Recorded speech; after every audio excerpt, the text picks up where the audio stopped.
It is my privilege to introduce our keynote speaker today. And I just first of all wanted to say how grateful we are. I want to thank you for coming today. I want to thank you for supporting our organization. It's with the support of members that we're able to organize events as such. So I thank you all for doing just that. And of course, the reason why I'm here right now is to introduce our guest speaker, who has actually traveled all the way from Toronto to be with us here today, which we're really, really grateful. I can talk a lot about Andriy Semotiuk in terms of his professional background, and as you might have heard, he's a U.S. and Canada immigration lawyer. He is a member of the bars in New York and California, United States and Ontario, as well as BC in Canada. He is in Canada, he actually is with the Pace Law Firm in Toronto, and in the U.S. with Manning, Cass, Elrod, Ramirez, and Trester. Andriy is, I thought was really interesting, is that his background is so diverse, and it was interesting when they were asking if there were any journalists in the room, and you raised your hand, and then there was the next question was, are there any lawyers in the room, and you raised your hand. No, it's wonderful, and I'm really glad that you're here with us today. Because Andriy has more than 40 years of practice now. He has helped more than 10,000 clients with various legal problems, but he's also a published author. He has a column with the Forbes. He has worked as a correspondent in the United Nations in New York. He has headed the World Congress of Free Ukrainians, Human Rights Bureau there as well. He's the past president of the Canada-Ukraine Foundation and past president of SUSK, which we've talked about during Paul's presentation. But what really also inspires me is kind of this, can I call this a passion that you've taken on, is like helping young professionals. Andriy has written a book, The Young Professional, and most recently what we've been hearing a lot about him, at least here in Ottawa, is these kinds of seminars and trainings that Andriy conducts for young professionals, for students. And I think it's really important, once you have a career, such an accomplished career like you have, is to pass it on, to the next generation of leaders. And so I really hope that you take advantage of everything that Andriy will talk about today. Take advantage to learn for yourself. And I thank you again for coming, and thank you, Andriy, for being with us here today. Thank you.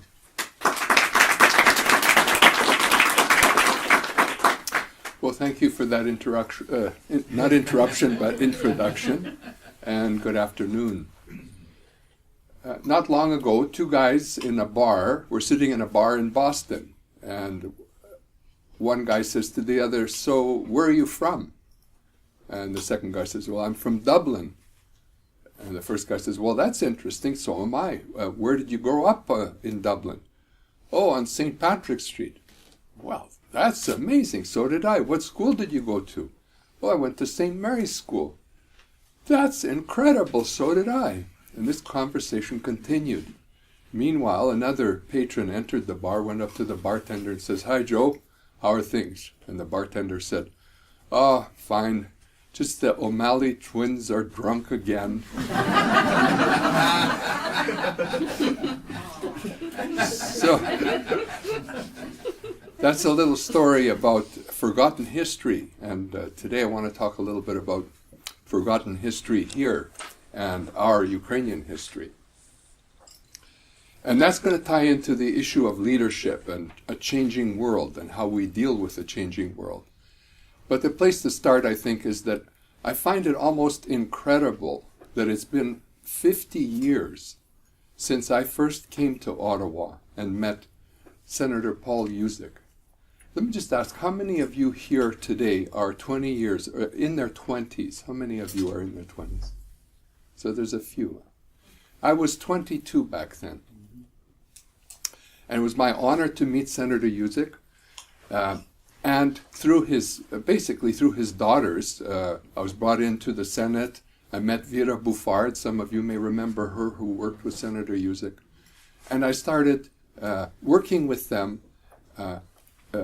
lobbying as someone from a Ukrainian student organization, lobbying members of parliament, back then on the question of multiculturalism.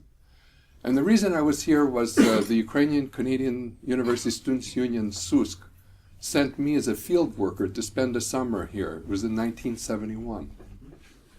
So during that time, I worked with the senator to arrange meetings with members of parliament that I went to see and gave them written presentations, and participated with the entire Ukrainian community all across Canada, lobbying for multiculturalism. And a little bit of history. You may not know this history if you're younger, if you're in your 20s, but back in the 1970s, Canada was going through a crisis of identity. It was trying to define what is the Canadian identity. And in the during the 60s, there was a quiet revolution in Quebec. They called it the Quiet Revolution, where French leaders were concerned about what role Quebec was to play in Canada and what was to be the role of the French fact in Canada. And so they had a Royal Commission. It was called the Royal Commission on Bilingualism and Biculturalism. And that commission had hearings across Canada and came up with a report. And in the report, they talked about how Canada needs an Official Languages Act. And then there was the question of what was the definition of Canada from a cultural point of view. And two people played a very prominent role in that discussion, the start of a critical discussion in Canada. One was Professor Rudnitsky, who was on the commission, one of the members of the commission, who wrote a dissenting opinion in the 4th volume of the B&B, they called it the B&B Commission's report. And the other one was Senator Paul Yuzyk, who in around that time, just before I came on the scene, had given his maiden speech in the Senate on the question of the role and the definition of Canada. And he talked about the third force, that not only in Canada were there English and French, but there was a growing community of people from other parts of the world, including Ukrainians, and that it would be wrong to call Canada bicultural because there were all these people from different cultures. And so these two people initiated, I would say in large measure, the debate, the discussion that ultimately led to adopting multiculturalism as a policy in Canada. I'm relating this to you now because I was an eyewitness to how that discussion took place and how a change in policy happened, the process involved. And I believe that process, a look or an insight into that process can be very helpful to us here today as Ukrainians, Ukrainian Canadians, looking at what's going on in the world today in terms of Ukraine and our lives here in Canada. So I want to draw an analogy between that process and what we can do here today as Ukrainians in terms of what's going on in Ukraine, the war, changing things in Ukraine. So back then, the community, members of the community from coast to coast, started writing papers, had discussions, agitated in favor of multiculturalism, started defining what is multiculturalism, how Canada always was, is, and always will be multicultural, and agitated with the government agencies and various political leaders to adopt multicultural policies. And finally, in 1971, Prime Minister Pierre Elliott Trudeau, the father of the current Prime Minister, came to a banquet in Winnipeg, a Ukrainian-Canadian banquet in Winnipeg, a cook banquet, and announced the official policy, which was multiculturalism within a bilingual framework. That's almost 50 years ago. And later, the concept of multiculturalism was through the work of our community and our leaders from coast to coast. Many of the people who are here today were involved heavily in lobbying and advancing the concept. It ended up in the Charter of Rights and Freedoms under Section 27 of the Charter. But a leader, one that we should not forget, is Senator Paul Yuzyk. And since we're going to talk a little bit about leadership, I want to take a recess here, or not a recess, but take a side street and talk a little bit of what is it that makes someone a good leader. We're going to need that in terms of the following discussion pertaining to what's happening today and where we're going. So to enter in on that discussion, I need the help of someone in the audience here today who's a good writer. Is there anybody here who could write on our board here, or whiteboard, or whatever you want to call it, and help me record some thoughts that are going to come out from the audience. Who's a good writer here? Let's put it this way, who's not a good writer? We could use you from, no. What's your name? Alina. Alina, Yeah. okay, дуже дякую. Nice. Okay, take this pen, go stand over there. Okay, so put leadership right across there. Okay, so we're going to talk about leadership, all right? And the way we're going to do that is I'm going to pick a table and ask people at the table to throw out what you think are the characteristics of good leaders, all right? Now, if you're picked in this instance, next time I'll pick a different table and we'll go around the room like that so that we involve more people. Let's start, since Alina came from that table, let's start with this table here. One for each one of you at the table. Have you ever been a leader? How many of you have been leaders in anything in your life? Every one of you, okay? So you know what leaders are. There's no wrong answer here, by the way, okay? Pragmate доброго провідництва. What are indicators of a good leader? Name one. Proper analysis of the criticism. Okay. Critical thinking, let's call it. Communication. Okay. Communication. You're going to keep up with us here, Alan? Mm-hmm. Okay. I'd say being able to look at the different side of the a certain argument. Okay. So, open-mindedness, I guess, right? To have a goal. Okay. The target, goal, that is vision. Let's say vision. That's a broader. Confidence. Confidence. Okay. Unwavering work ethic. Work ethic. Okay, good. Okay, so there you have it. Now, if I went around this room, do you agree that we could come up with a list even longer of skills or abilities that leaders have, right? Do you agree? Or, Alina, Yeah. sit down here for a sec. We'll call you up in a minute. Those ones and other qualities like that were qualities of Senator Paul Yuzyk.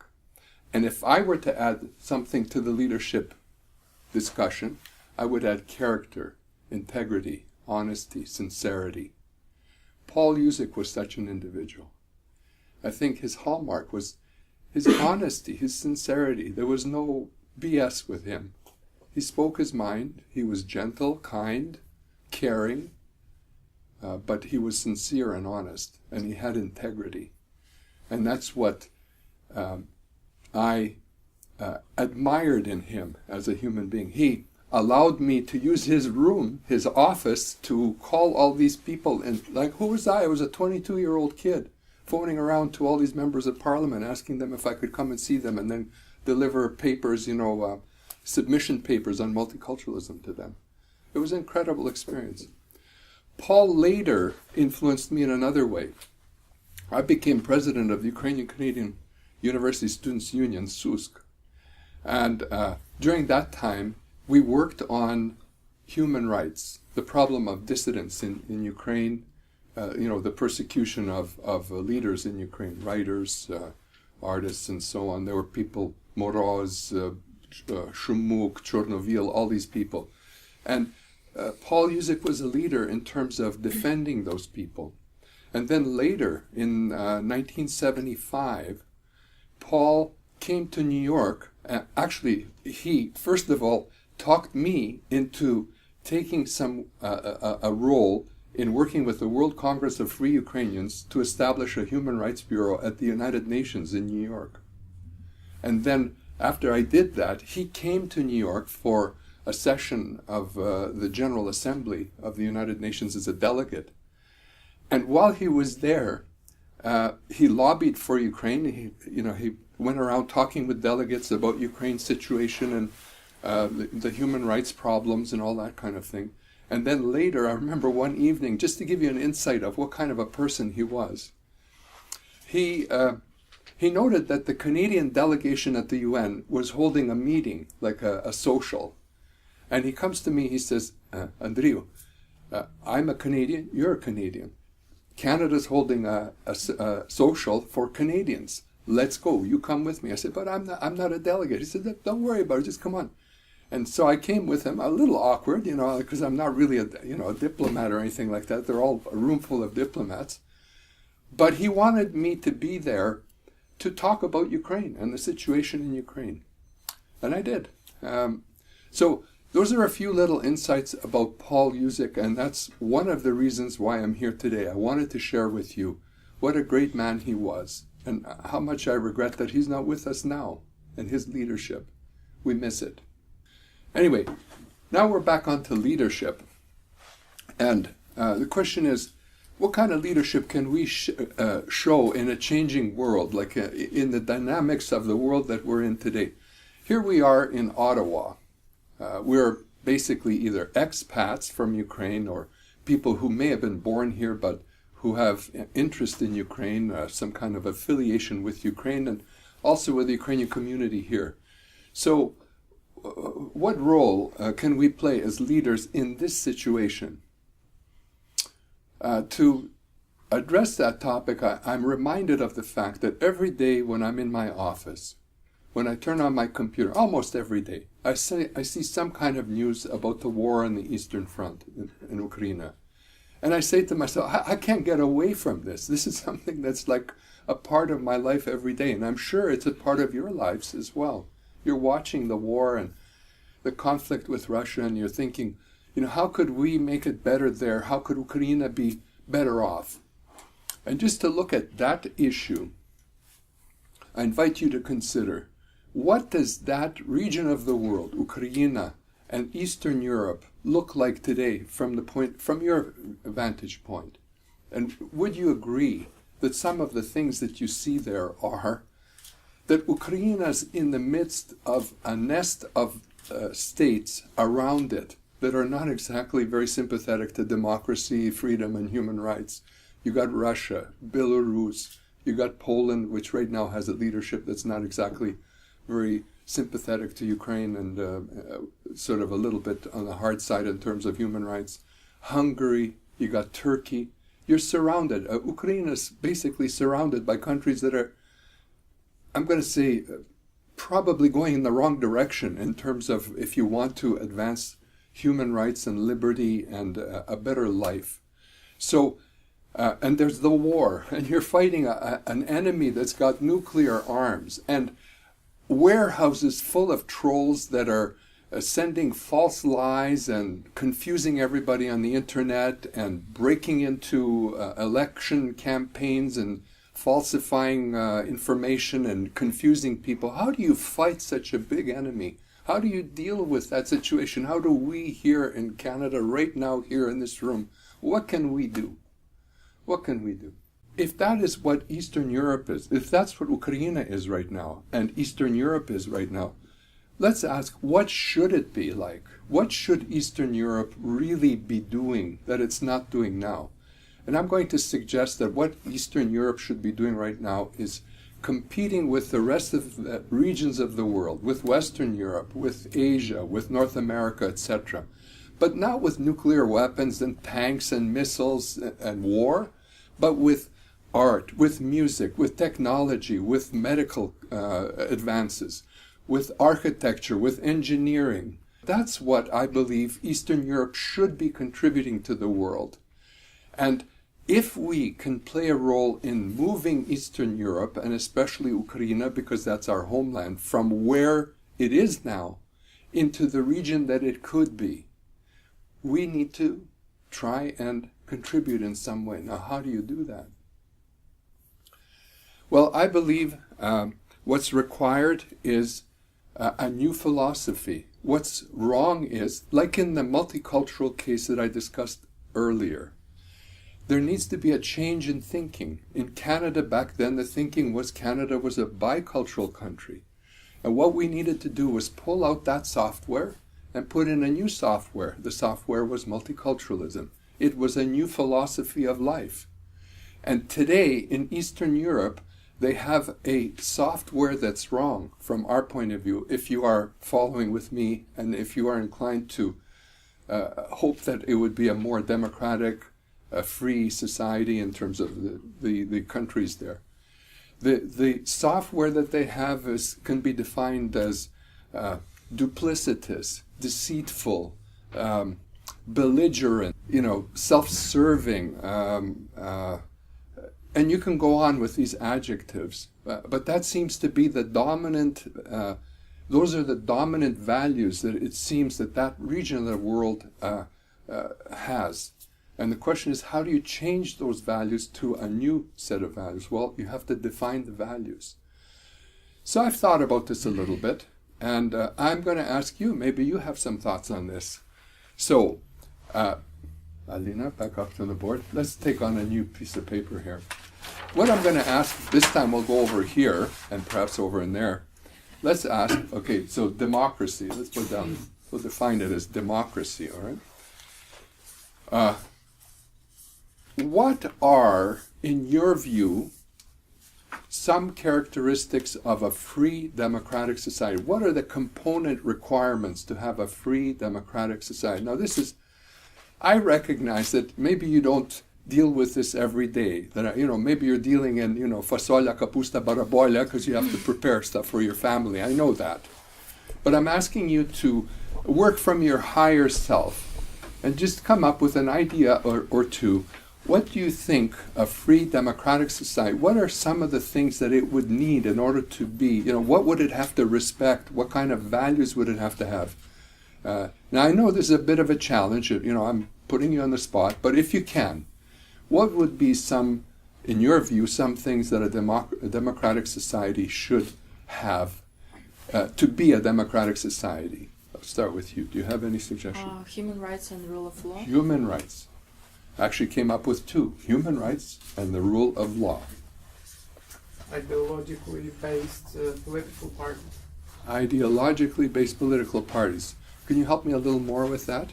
Well, basically I'm talking about the situation in Ukraine where we have 300 parties and there is almost no difference between them because they don't have fundamental values which... let's call it diversity. Diversity in thought. What? Respect. Respect. To each other. Tolerance, respect. Respect and Okay. tolerance, yeah. No, pass? Freedom. Freedom. Okay. You want to suggest any others? Just a couple, Say one or two more. Respect for autonomy. Okay, independence. Yeah, okay. Access to clear information. Mass media. No propaganda. Okay, no propaganda. Okay. Anything else? Sure. Last one. Lawmakers should be fully subject to the law. Okay. Not anything. That's rule of law. I think lack of fear on the parts of people to speak out. Okay, law and order is basically it. Yeah. Okay, these are some of the things you've identified that appear to be important from your point of view, as characteristics of a free democratic government. Now, I've thought about this a bit, and I've studied a little bit of history, and I'm sure you have too, but from my studies of history and, democracy, human rights, etc., I've come up with a few points. So I'm going to flip them over. And actually, I've come up with 7 points that I believe could be the components of a new philosophy that we could come up with. Not I come up with, but we could come up with. And actually, the stuff I'm going to suggest to you is not my stuff. It's stuff that the human community has fought for generations, centuries, to formulate a way of governing ourselves that does not involve tyranny, etc. So point number 1, rule of law. You got that already. It comes historically, if you look at it, it comes through England, the Magna Carta, France, the French Revolution, the United States, the American Revolution. The rule of law is something above, law and order. It involves laws that govern not only the people, but the rulers themselves, a constitutional democracy. It involves a government by the people, for the people, by, for, and with the people. It involves the rule of the majority, but with respect to rights of minorities and so on. There's a whole discussion that can go on there, but you either have a society run by a tyrant who rules by law, or you can have a society like this one, a society of governed by the rule of law. And so that's the first principle there. Number 2, the second principle would be human rights. You identified human rights. And in my case, I would define it as the UN Declaration of Human Rights. One day I was actually reading an article, and it was an article involving a discussion with Andriy Semotiuk, the great human rights figure, the Russian nuclear scientist. And a journalist asked him, what's your ideology? And he answered, my ideology is the UN Declaration of Human Rights. And I thought to myself, if it's good enough for him, it's good enough for me. That's my ideology too. So human rights is a key component there. And just on that point, I want to mention one other interview that I watched that I think was pretty significant in terms of defining a free society. And it was an interview with Albert Speer, who was Hitler's architect and former Minister of Armaments during World War II. Speer was right in the center of the Nazi Party, and after the war ended up in Nuremberg, where he was sentenced to 20 years imprisonment in Spandau prison in Germany.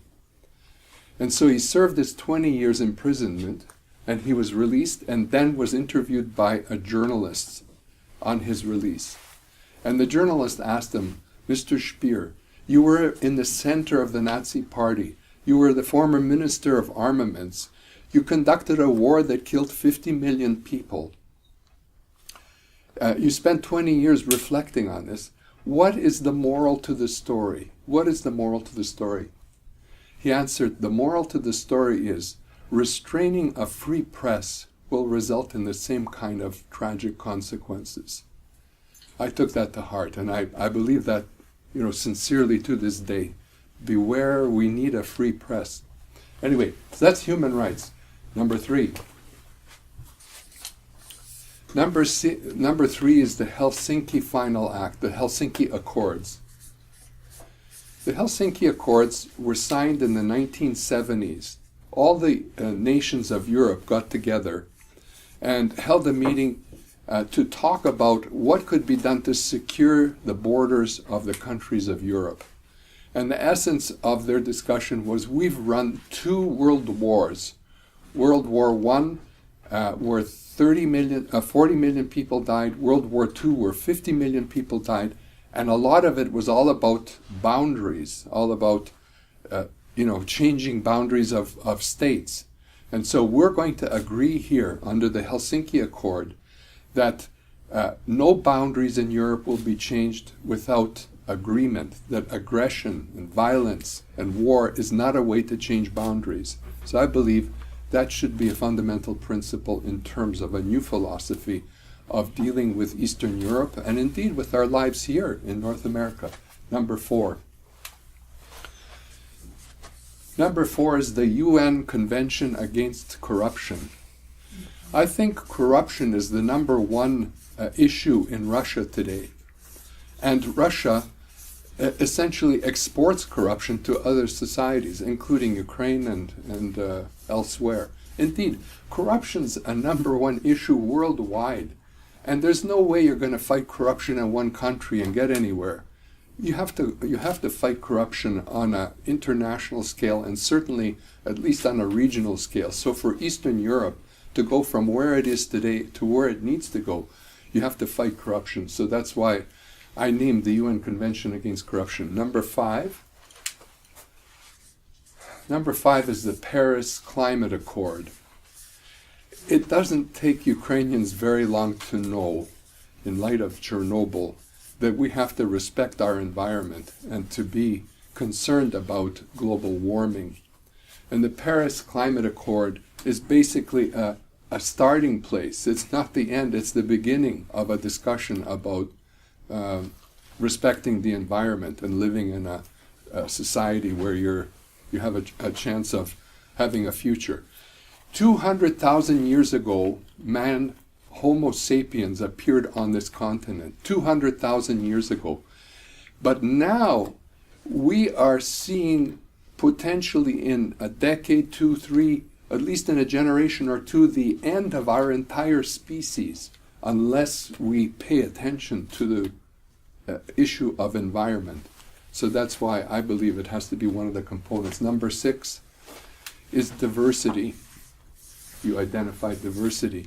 Diversity in this sense. Before World War I, we had the Ottoman Empire, the Russian Empire, the French Empire, and so on. And what happened is those empires came tumbling down. And today, if you're trying to build a society, a nation, it's virtually impossible to build a nation on one language, one race, one religion, one people.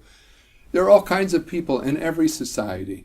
And so it has to be a diverse society. You have to have laws that respect the diversity of the people in the society.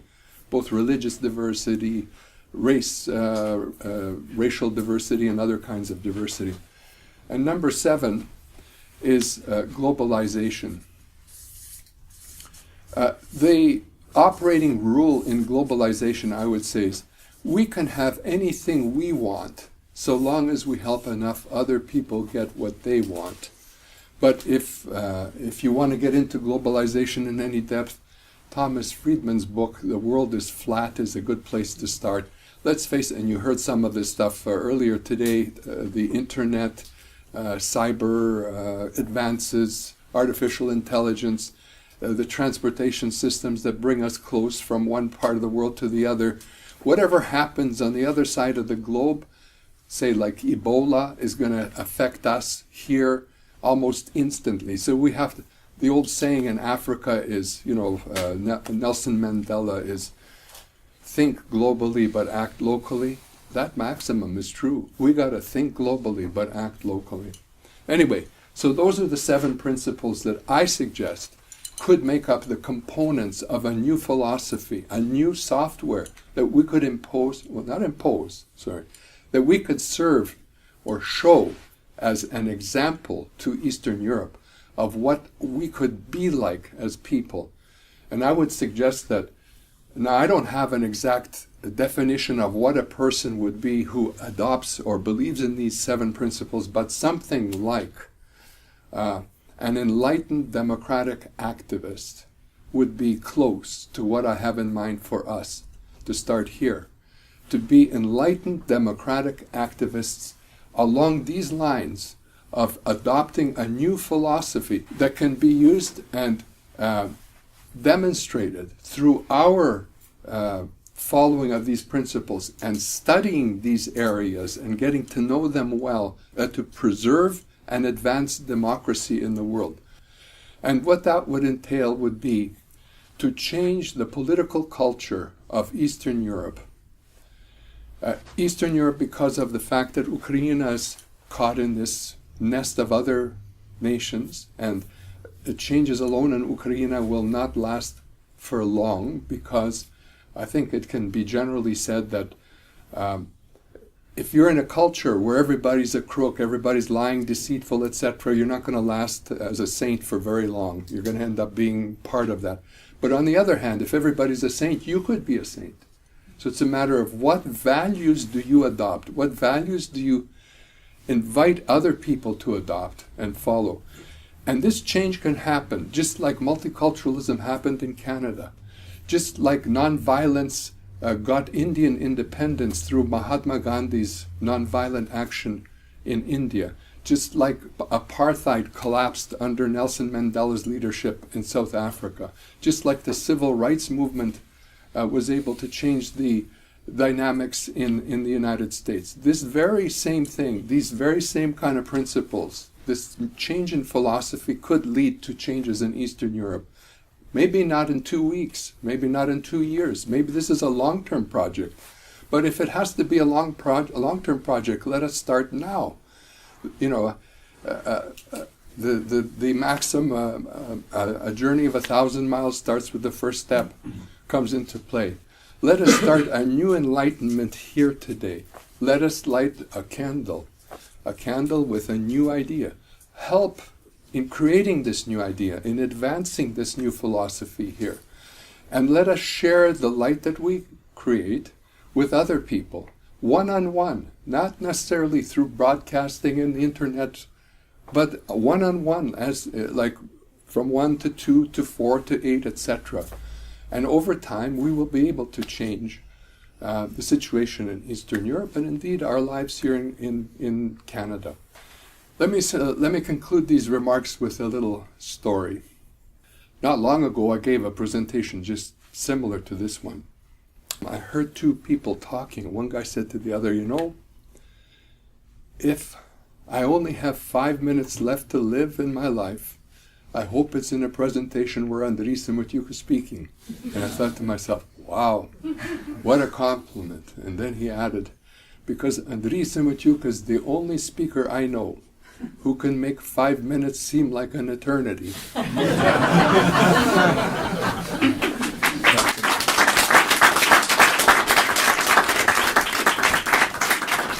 Any questions? Do you have any general advice for students that want to go into law and go into law school and stuff like that? Law is okay. Generally speaking, there are two streams in society. One is the artistic, literary, creative world, and the other is the mathematical, scientific, physics type of world. You got to figure out which stream you're in. It's a broad generality, but I think that's true. I think you either have skills, or some people have in both, but I would say your dominant skills. If your dominant skills are in the linguistic, artistic, then law is for you. If your dominant skills are like biology, math, and so on, then go to medicine or some other thing like that. So that would be a start. The second thing is you have to realize that law is totally cerebral. You got to be thinking all the time. And it's not a profession where if you don't have a passion for it, it's not a profession for you. You have to have some sort of angle, some sort of ability that you have that makes you want to go into law and study law. Maybe it's like free Ukraine as a passion, or, in my case, my mother always had troubles with lawyers, legal matters, and I just grew up under her tutelage, and I dealt with legal matters, and before I knew it, I was in law. But I also had this vision of myself, one day I could be like a political leader, and I could explain to the world, it's all a problem of law. If you'd only understand the law, everything would be solved. Of course, that's not the way the world works, but that's what I thought, and here I am. So, it's a long haul. It's a long haul. And you have to be at the top of the class to get anywhere. If you're not in the top 15%, you're going to be in trouble financially with law, because there's a lot of lawyers who are not making any money. Other questions? We should be informed by those principles when we go to Ukraine. But I'm of the Soloninsky school. We shouldn't be going there to talk to them about those principles. Find out what their problems are, what they want to do about them, and then support them in that. If we just come in there and будемо рятувати Україну, we're just going to turn them off. I agree with you in this sense. I'm calling on us to serve as examples. Like, I'm talking about this stuff for us, for the man in the mirror, not for Ukraine. Like, if they like what they see in us, then they'll adopt it. But if we're useless examples, then what's the sense? So I agree with you in that sense. I'm thinking about for us. Just piggybacking on Boris, I've been privileged to have a number of study tours of senior Ukrainian deputy ministers coming to Canada, meeting with all the senior people in Canada. And one of the things that comes back, they are looking for those concepts. There's no doubt about the ones that are leading. Their challenge is, as Boris says, what do I do when I go back home? Because this is where I might want to get to, but what exists will take me years to unravel and to replace. And that's the hard part, is that over here, we see it and we say, well, it's only natural, why can't you do it? The reality is, their world is totally, totally different, and it's going to take them longer with a lot of help and support to keep helping them along. I'm aware of that.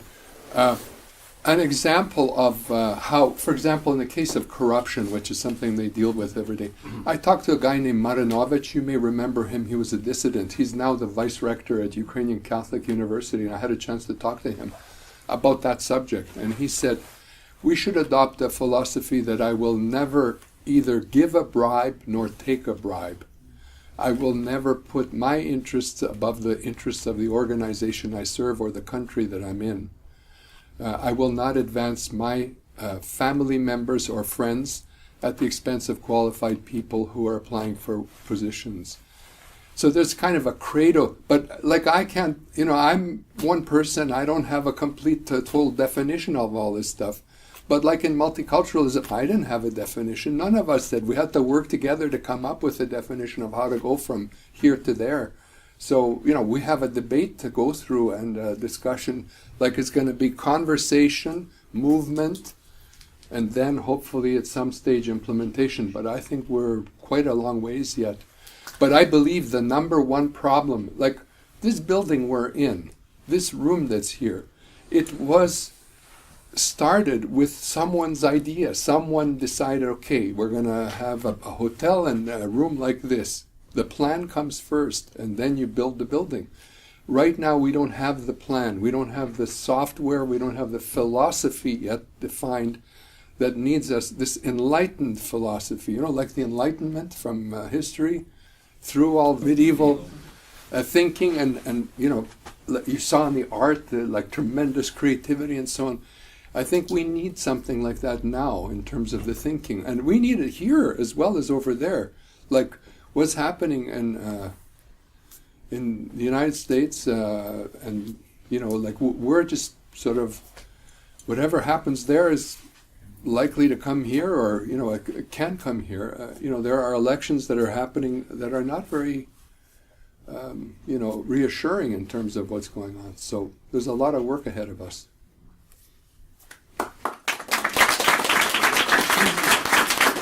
Andriy Semotiuk, thank you so much. Дякую.